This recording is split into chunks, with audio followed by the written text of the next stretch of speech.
Salut les amis, bienvenue dans cette vidéo de Terminal Spé Physique Chimie dans laquelle on va parler d'équilibre acido-basique. C'est le chapitre force des acides et des bases. Et on va évoquer le thème du diagramme de distribution. Diagramme de distribution, c'est ces deux courbes. Parfois, il y en a trois quand tu as une espèce en folite. Mais là, en l'occurrence, on a juste un couple acide-base. Et on a deux courbes qui donnent la distribution de chacune des espèces, l'acide et la base, dans un milieu, quoi, en fonction du pH. Et on a en ordonnée, on a les valeurs, en fait, les valeurs des concentrations à l'équilibre dans le milieu réactionnel, dans la solution, valeurs à l'équilibre des concentrations de la forme acide et de la forme basique. Je fais cette vidéo, c'est une élève en fait qui m'a demandé, c'est Célia qui m'a demandé sur Instagram de lui expliquer le fonctionnement en fait du diagramme quelque part. Elle comprenait pas trop en fait comment le prof avait expliqué la résolution des questions A et B. Et je crois que c'était en particulier la question A. Donc je fais cette vidéo parce que je trouve que c'est intéressant de poser ces explications. C'est quelque chose que tu peux être amené à réexploiter dans un vrai exobac et je vais te montrer ça après comme tu vas voir, je vais te donner un exemple d'exercice bac, typiquement un exercice qui est même apprécié des profs dans lequel on te propose de retravailler autour de cette notion-là du couple acide-base indicateur coloré avec les formes H, IN et IN-. Bon déjà, juste pour comprendre la notion de la notation, HIN, IN-, IN c'est pour dire indicateur. N'importe quel indicateur coloré.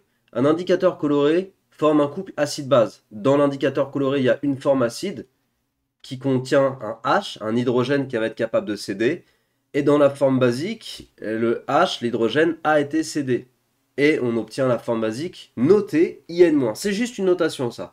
Je te le dis parce que je sais qu'il y a des élèves qui bug là-dessus, sur la notation. Donc là, on a juste une notation. Et si on a envie, on peut même écrire, pour se faire plaisir, la demi-équation acido-basique qui serait ceci. C'est bon? Donc un diagramme de distribution, de façon générale, ça va représenter l'évolution de la forme acide et de la forme basique en fonction du pH en fait du mélange, du milieu. Et on voit que quand le pH augmente, la forme acide, elle diminue en proportion, elle diminue en quantité jusqu'à être quasi nulle ou nulle. Et puis la forme basique, elle évolue dans l'autre sens. Elle démarre à quelque chose de très proche de zéro, et au fur et à mesure que le pH augmente, elle se retrouve prédominante. En fait, le diagramme de distribution, il traduit sensiblement la même chose que le diagramme de prédominance que tu as l'habitude de faire. Tu places une petite graduation pour la valeur du pKa, tu as un axe qui te désigne l'augmentation du pH, et plus tu augmentes pH, plus tu te retrouves dans la zone de prédominance de ton espèce basique. Donc A- prédomine. Et puis A- prédomine de plus en plus, je veux dire. Ici, quand le pH est supérieur à pKa, A- prédomine, certes, mais quand tu as un pH ici, A- est beaucoup plus présent dans le milieu que quand tu as un pH ici. C'est ça que ça veut dire. Et puis de l'autre côté, c'est la forme acide du couple, donc AH, qui prédomine. On a vraiment donc sensiblement la même interprétation, que ce soit le diagramme de distribution ou le diagramme de prédominance. Moi j'ai mis AH au lieu de HIN et puis A- au lieu de IN-, mais tu as compris que AH désigne la forme acide et A- désigne la forme basique du couple AH-A-. Ok? Donc en gros le diagramme de distribution, il faut le comprendre sensiblement comme le diagramme de prédominance. Les diagrammes de distribution, après je vais venir sur les questions et je vais même te dire pourquoi selon moi les questions elles sont pas posées dans le bon ordre sur cet exercice. Et oui, ça existe un exercice, c'est pas un truc genre figé absolument bien. Ça peut être un peu buggé de temps en temps et parfois les questions elles sont pas pertinentes. Et pour moi dans cet exo, les questions ne sont pas posées dans le bon ordre. Le diagramme de distribution, il fait apparaître un point particulièrement intéressant. Le point, c'est le point d'intersection des deux courbes. Là où tu as autant de HIN ou de AH d'acide que de IN- de base.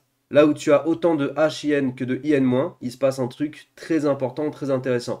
Et c'est ça que je vais t'expliquer directement. Donc je ne vais pas forcément prendre les questions dans le même ordre, parce que la première chose qu'on devrait interpréter dans un diagramme comme ça, selon moi, c'est le point d'intersection. Et pour t'expliquer ce qui se passe au point d'intersection, je vais reprendre la relation entre pH et pKa. Et cette relation, sache qu'elle provient du cours de l'équilibre acido-basique. pour info, donc la vidéo synthèse sur l'équilibre acido-basique que j'ai faite, elle est dispo sur YouTube. Ça fait partie des vidéos que j'ai mis disponibles sur YouTube, donc tu la trouveras assez facilement. Si tu la trouves pas, tu la trouveras sur la BNCS. Si tu vas dans vidéo synthèse de spé physique chimie, c'est ici, terminal. Donc là, c'est la BNCS Academy. Tu vas dans vidéo synthèse de spé physique chimie terminale et voilà, équilibre acido-basique, force des acides et des bases, tu vois, elle est accessible parce que tu peux cliquer dessus, tu peux voir la vidéo sans être connecté à mon site. D'accord? Donc si tu la trouves pas sur YouTube, tu viens ici, tu la trouveras. Et dans cette vidéo, ben, je te donne en fait la relation entre pH et pK et je te la démontre. En tout cas, la relation entre pH et pK, il faut la connaître de toute façon parce que tu en as besoin pour comprendre tout ce qu'on va dire là.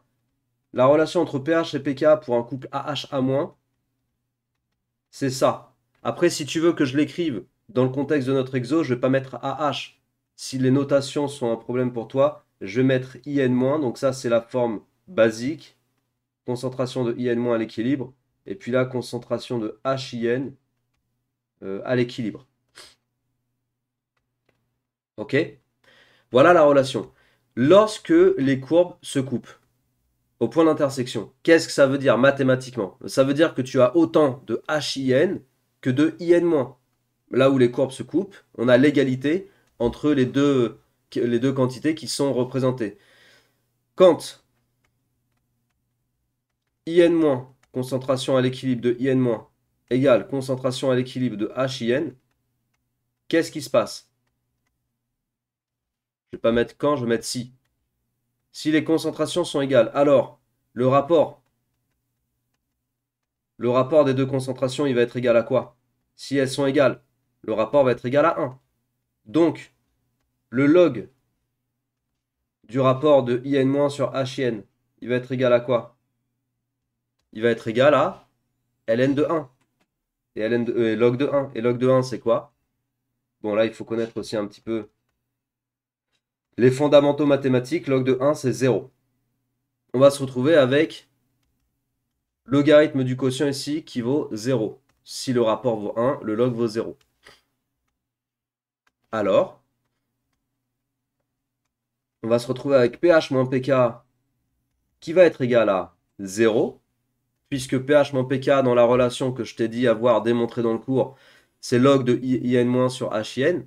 Si le rapport fait 1, si log de 1 vaut 0, comme log de 1 vaut 0, bah tu as pH moins pK qui vaut 0. Et du coup, tu as quoi? Bah tu as pH.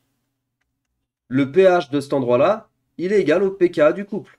Ça veut dire que là où les courbes se coupent, le pH qui correspond à cette situation, environ 7,2, 4, 6, 8, 10, ouais, 7,2, ce pH-là, c'est le pK du couple. Première chose, première déduction lorsqu'on travaille avec ce genre de diagramme. Et c'est pour ça que je t'ai dit que selon moi, je décide de dire ça. Après, c'est mon avis, ça n'engage que moi. Mais je porte forcément un regard critique sur les exercices que je résous, les exercices que je manipule avec les élèves dans les bouquins, etc. Parce que j'ai l'habitude de voir un très très grand nombre d'exercices avec tous les élèves que j'accompagne notamment. Donc je porte un regard critique forcément sur les exos. Et cet exercice-là, il n'est pas pertinent selon moi parce qu'on te demande de déduire. En fait, on te demande de faire toute l'explication que je viens de te faire dans la question B. Et on te demande de donner la zone de virage dans la question A. Sauf que il est beaucoup plus simple. Et tu vas voir pourquoi. D'abord de trouver le pKa du couple. Et ensuite de déduire la zone de virage. C'est beaucoup plus logique, même mathématiquement. Tu vas vite comprendre pourquoi. Donc en tout cas, le pKa du couple HIN, IN-, il est égal à 7,2. Ok? C'est une déduction. C'est une déduction en exploitant le point d'intersection des deux courbes. Donc, pKa égale 7,2 pour le couple HIN, IN-. Je pense que ça t'as compris. Et si t'as compris et si tu penses que là, il s'est passé un truc dans ta tête, bah, c'est pas un truc de fou, mais quelque part, ça permet de se sentir à l'aise dès qu'on va te demander ce genre de choses dans les exos, et ben tu peux me le faire savoir. si cette vidéo te plaît et que tu trouves ça cool d'avoir ce genre d'explication, déjà tu peux t'abonner. Ici, pour me soutenir, tu peux partager la vidéo, diffuser cette chaîne autour de toi, mettre un petit like, un petit commentaire, ça fait toujours plaisir. Et ça donne de la visibilité, ça aide, hein, c'est comme ça que fonctionne l'algo sur YouTube. Donc merci d'avance à toi, c'est les petites choses que je te dis comme ça, si tu veux aider à donner de la visibilité. Alors comme je te l'ai dit tout à l'heure, avant de passer à la question 2, avant de passer à la question A de l'exo, mais qui va être la question 2 pour moi, je vais te donner l'indication, indicateur coloré, indication, c'est rigolo. Non, c'était nul. L'indication d'un exercice que tu dois faire, qui se trouve aussi sur la BenCS, pour le coup, il n'est pas, l'exéo que je vais te proposer là, il n'est pas sur YouTube, mais tu l'as en libre accès sur mon site internet, sur la BenCS Academy. Donc fais exactement, si tu veux le voir, en correction vidéo point par point détaillée, tu fais exactement comme je t'ai expliqué et tu pourras le voir. Tu vas donc sur la BenCS Academy, hein, tu as l'adresse qui est ici, pas compliqué, tu as BenCS Academy dans ton navigateur et ça va trouver direct. Ensuite, tu prends exobilan, spécialité physique-chimie terminale. Là, tu cliques sur lunettes astro pour fermer, parce que tout était ouvert, tu vois. Il te proposait tous les exercices d'un bloc. Donc là, tu cherches non, équilibre acide-base, Ka, pKa. Donc on est dans cette section. Voilà, le vert de bromocrésol. Donc lui, il est en libre accès. Tu vois, dans toute la liste des exos, celui-là, il est en libre accès. Donc, t'inquiète, t'as pas besoin d'être connecté sur mon site pour avoir accès à cet exercice en correction vidéo. Et tu vas voir cet exo-là. Tu as l'énoncé ici. Ok. C'est un ancien sujet bac S, je sais plus quelle année. Regarde, c'est pas une surprise. On retrouve ton histoire de IND-HIND avec le supérieur à 10 et puis le inférieur à... Non, supérieur à 10. Est-ce qu'il me redonne l'encadrement? Je sais plus. Bref, on a une histoire d'encadrement dans ce sujet. On utilise la relation pH égale pKa plus log de base sur acide. Logique parce que tout va tourner autour de ça. On a le diagramme de distribution. Cette fois-ci, on est exprimé en pourcentage, là en ordonnée, comme tu peux le voir. Et ça, c'est beaucoup plus logique d'exprimer dans le diagramme de distribution en pourcentage. Selon moi, c'est beaucoup plus facile à exploiter. Et c'est ça aussi qui est un peu bidon dans l'exo là qu'on est en train de faire. Bref, cet exo-là, je te conseille fortement, fortement, fortement de le travailler. Donc comme je t'ai dit, il est en correction vidéo point par point. La vidéo, elle est là, hein. Tac. Voilà. La résolution a fait 30 minutes. Et c'est expliqué en détail. Ok? Donc ça, c'est si tu as envie d'aller plus loin que ce simple exo. Donc je vais passer à la question A, qui pour moi sera la question 2. On va retrouver la zone de virage de l'indicateur coloré. Un indicateur coloré, il change de teinte, comme ils expliquent un petit peu ici, avec la représentation de différents tubes à essai pour différents pH. L'indicateur coloré, il va changer de teinte. Il a une teinte qui est... il a une teinte pour sa forme acide. Très probablement, le HIN est de couleur jaune. Et il a une teinte pour sa forme basique. Très probablement, IN- est de couleur bleue. Et les indicateurs colorés sont utilisés après dans les titrages pour marquer notamment le passage de l'équivalence. On a un endroit où tu as vu, on n'est pas franchement jaune ni franchement bleu. Typiquement ici, on est un espèce de verdâtre. Bon bah là on est dans la zone de virage. On a une solution où ni HIN prédomine, principalement, ni IN- prédomine. On a un mélange des deux en des proportions plus ou moins proches. Et ben ça, c'est la zone de virage. Et nous, on aimerait savoir pour quelle valeur de pH on a la zone de virage. On aimerait, en fait, dire la zone de virage, c'est quand pH est compris entre cette valeur et cette valeur. Bon, bah c'est ça qu'il va falloir trouver. Quand tu exploites juste le graphe comme ça, le diagramme, et qu'on te demande de trouver la zone de virage, en fait, la zone de virage, elle est définie par ça. IN- sur HIN est compris entre 1 dixième et 10. Je vais le marquer, ça. Je vais peut-être même... ce que je vais faire, en fait, regarde. Je vais prendre ça, ça. On va se mettre sur une autre page. Donc, je prends le temps, en fait, de faire une vidéo bien complète, de façon à ce que tu comprennes vraiment. C'est presque une vidéo de cours. Et peut-être même que ça, je la mettrai aussi sur mon site, d'ailleurs, parce que c'est presque une vidéo de cours sur comprendre et savoir exploiter le diagramme de distribution, en fait, pour un couple acide-base. La zone de virage, elle est définie par... Elle est caractérisée par le fait de dire que le rapport de concentration entre IN- et HIN il est supérieur à 1 dixième, mais il est inférieur à 10. Si tu regardes ça mathématiquement, donc là, je fais comme si je devais faire l'exo dans l'esprit de l'exercice. Vraiment, et sans modifier trop les énoncés. Alors que moi, si ça ne tenait qu'à moi, je modifierais carrément l'énoncé, parce que, comme je t'ai dit, pour moi, il est un peu bidon. Déjà, parce que là, en ordonnée, on parle en concentration, et pas en pourcentage. Ce qui est un peu nul. Mais bon, passons. Si tu t'intéresses à la partie gauche de l'inégalité, IN- sur HIN supérieur à 1 dixième, ça équivaut à quoi mathématiquement? Ça équivaut à dire que la concentration de IN-, elle est plus grande que 1 dixième fois la concentration de HIN. Ce qui revient à dire la concentration de IN- est plus grande que concentration de HIN divisé par 10. Ok? Concentration de HIN divisé par 10. Et là, on va chercher à tâtonnement, en fait, par tâtonnement. Ce que j'aime pas du tout faire. Et c'est pour ça que je te dis, la question A telle qu'elle est posée, elle me prend la tête parce qu'on est obligé de tâtonner. On va prendre exemple, on va prendre ce point-là de la courbe. Là. En ce point-là, la concentration de HIN, elle est environ, on va dire, 2,7. On va se donner ici la valeur 2,7. Ok? Est-ce que 2,7 10-5, 2,7 10-5 divisé par 10, ça fait 0,27. Est-ce que la concentration qu'on lirait ici, tu vois, si je me fais tomber comme ça verticalement et que je vais lire sur la courbe de IN-, la courbe bleue c'est celle de IN-, est-ce que j'ai une concentration pour IN- qui est supérieure à 0,27? Pas du tout. 0,27, je serai à peu près là. Donc clairement, quand je considère cette concentration et cette concentration pour cette valeur de pH, la 5,8, ça ne vérifie pas cette branche-là de l'inégalité. Donc, la zone de virage, elle ne commence pas à 5,8. Donc il faut se décaler, il faut faire un autre... faut proposer une autre valeur, genre ici.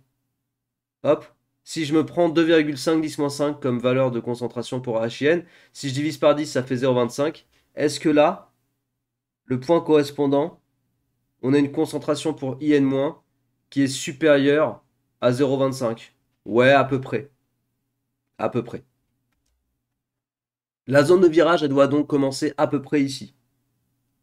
Mais tu vois, c'est de l'apeuprisme, et j'aime pas l'apeuprisme. Pour moi, c'est relou. Et il faudrait faire la même chose de l'autre côté, et puis on trouverait à peu près 8. Mais c'est franchement relou.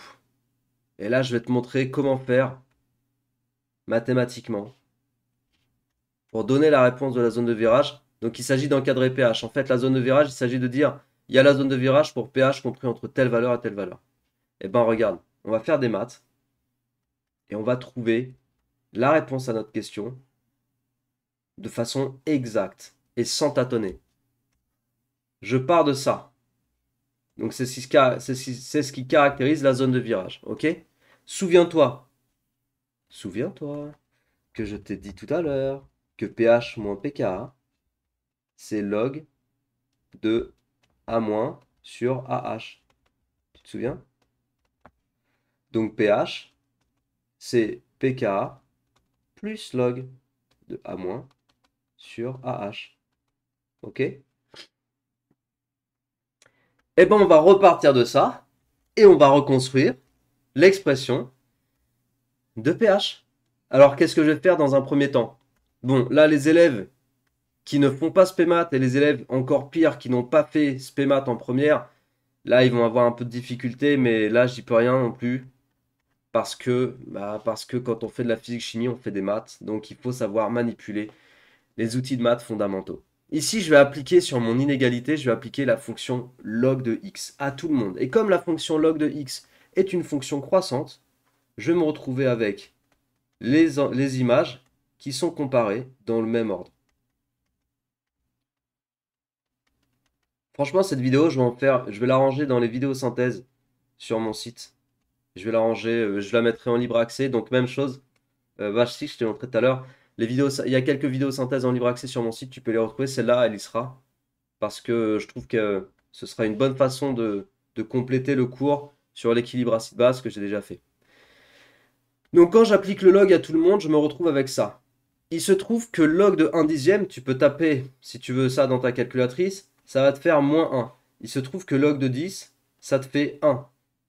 Et je me retrouve avec log de in- sur hin est compris entre moins 1 et 1. Et maintenant, je vais ajouter pKa des deux côtés. Enfin, sur toute l'inégalité, pardon. Mais pourquoi est-ce que je connais pKa? Bah tout simplement parce que j'ai décidé, à titre personnel, de switcher les deux questions et de faire d'abord la question où on me demande de déterminer pKa, c'était la question B de l'exo, qui me semblait plus logique à faire en première question selon moi, et qui me permet effectivement, quand je vais parler de la zone de virage, de dire Eh, mais pKa, je le connais, c'est 7,2, parce que je le lis très facilement et rapidement sur le graphique. Donc je vais ajouter pKa à tout le monde. Là, je vais avoir pKa moins 1. Ici, je vais avoir pKa plus 1. Et puis au milieu, je vais avoir quoi? Je vais avoir pKa plus log de in- sur hin. Voilà. Mais pK vaut 7,2. Incroyable. Et 7,2 moins 1, ah bah ça fait 6,2. Ah mais tout ça c'est quoi? Bah tout ça c'est la relation du pH. Et pK plus 1, bah ça fait 8,2. Oh mais c'est quoi ça? Bah c'est ma zone de virage. En gros, l'indicateur coloré change de forme pour les valeurs de pH comprises entre 6,2 et 8,2. C'est ça la zone de virage. C'est en fait une plage de valeur de pH sur laquelle ton indicateur coloré est en train de passer de acide à basique ou dans le sens de basique à acide. Et ça correspond à peu près, hein, comme je t'ai dit, on allait trouver ici proche de 8 pour la limite haute de la zone de virage. Et puis tout à l'heure, on avait trouvé, c'était sur quelle page? C'était ici, je crois. Voilà. Là, on avait trouvé, on était ici, on était quasiment à 6,2. Non, on était même décalé, t'as vu? Parce que c'est pas précis en fait la méthode. On était décalé parce qu'on était à 6,4. Là, je vois qu'il y avait déjà une graduation. Donc, hop, ça avait déjà été mis en évidence par l'élève qui a eu ce bouquin, qu'on était plutôt à 6,2. Mais c'est normal qu'on soit décalé parce qu'avec la méthode de lecture graphique qu'on a essayé de faire au début, on n'a pas de lecture précise. Déjà parce que les graduations, ici je te dis 2,7, hein, mais j'ai fait à la louche. Parce que l'axe en ordonnée, il n'est pas facilement exploitable. C'est pour ça qu'on devrait plutôt travailler à la limite. S'il nous avait donné un axe en ordonnée exprimé en pourcentage, là on aurait pu travailler un peu plus facilement avec la méthode de détermination par tâtonnement comme ça. Mais avec des concentrations, c'est débile selon moi. Enfin, c'est mon avis après. Mais de toute façon, je vais te dire un truc. La zone de virage, elle est définie par cette inégalité-là. Ça, c'est classique, c'est standard. Ça dépend pas de cet exo, c'est le standard. C'est le rapport de concentration de la forme basique sur la forme acide est compris entre 1 dixième et 10. À partir de cette relation, tu peux reconstruire l'encadrement du pH et donc déterminer ta zone de virage exprimée avec l'encadrement du pH. Facile. Pour faire ça, tu as juste besoin de connaître le pKa. Et pour connaître le pKa, tu as besoin d'avoir compris et donc de savoir refaire par toi-même que à l'intersection de tes deux courbes du diagramme de distribution, c'est le moment où les concentrations sont égales. Et comme les concentrations sont égales, eh bien on a démontré ici que c'est là où le pH égale le pKa. Donc le pKa, c'est tout simplement l'abscisse du point d'intersection. Si tu sais ça, tu as tout compris sur le diagramme de distribution. Si tu as tout compris, eh bien j'en suis très content. Si tu veux me remercier pour cette vidéo, un petit clic en bas à droite, tu t'abonnes, tu partages la vidéo autour de toi, tu diffuses, tu envoies sur ton groupe de classe, etc. Tu peux mettre un like, un petit commentaire, ça fera bien plaisir. Merci d'avance à toi. Si tu veux aller plus loin, comme je te l'ai fait savoir tout à l'heure, je t'invite fortement, si ton objectif c'est de progresser, à aller traiter l'exercice du verre de bromocrésol. Il n'est pas sur YouTube, mais tu le trouveras en libre accès sur la BNCS, comme je t'ai indiqué, dans la liste des exercices sur l'équilibre acide-base. Comme je te l'ai montré tout à l'heure, il y a vraiment pas mal d'exos, et en l'occurrence, il y a ce petit verre de bromocrésol que j'ai vu très souvent ressortir dans les contrôles, les exos, les bacs blancs. Donc très bon exercice pour s'entraîner et réviser le thème général de l'équilibre acido-basique. Voilà, je m'arrête là. Je te souhaite de continuer à bien travailler, bien réviser. Et puis je te dis à très bientôt sur la chaîne. Ciao!